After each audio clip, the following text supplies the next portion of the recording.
রাজাদের জোড়া শহীদ মন্দির ছিল এই দুটা। চলেন দেখবি। হ্যালো বন্ধুরা, কেমন আছেন সবাই? তো আজ যাচ্ছি কোথায়? আজ যাচ্ছি আমরা সাতক্ষীরা শ্যামনগর লক্ষণ সেন ও মহারাজা প্রতাপাদিত্য রাজবাড়ি দেখতে।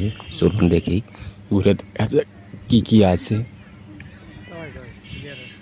তো তার আগে চ্যানেলটি সাবস্ক্রাইব ও পেজটি ফলো করবেন সবাই।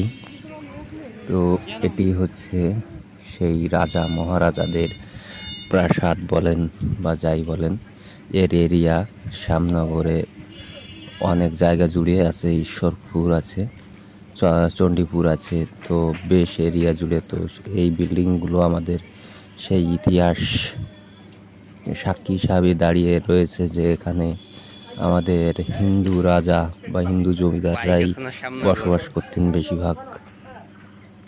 তো বাড়িগুলো দেখেন কত বিশাল। আমার এই ভাইপো দেখাচ্ছে, দেখুন একটু। তো এখন এগুলো পড়ে আছে খালি খালি। তো সবাই যে যার কাজে ব্যবহার করে, এর ভিতর আবার লোকও থাকে দু একজন। তবে এটি সরকারের থেকে এটা আর কি আমাদের সংস্কার করা অবশ্য জরুরি, কারণ এটি আমাদের হাজার বছরের ঐতিহ্য ধরে রেখেছে।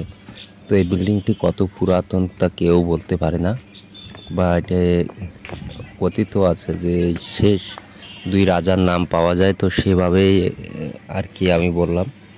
তো রাজবাড়িটি প্রায় ধ্বংসের পথে। তো যেটুকু আছে সেটুক থেকে বোঝা যায় যে কতটাই। তবে শুধু এইটুকু নিয়ে যে রাজবাড়ি এটা না, এখান থেকে আপনার প্রতি 3-4 কিলোমিটার হবে এরকম থরে থরে থরে থরে। তো এরকম রাজবাড়ি অনেকগুলোই আছে দেখেন, এই যে।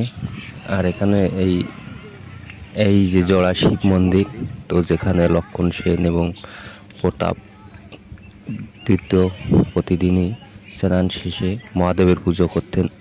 এখানে পাশাপাশি দুটো মন্দির, এখানে দুটো শিবলিঙ্গ স্থাপন করা আছে।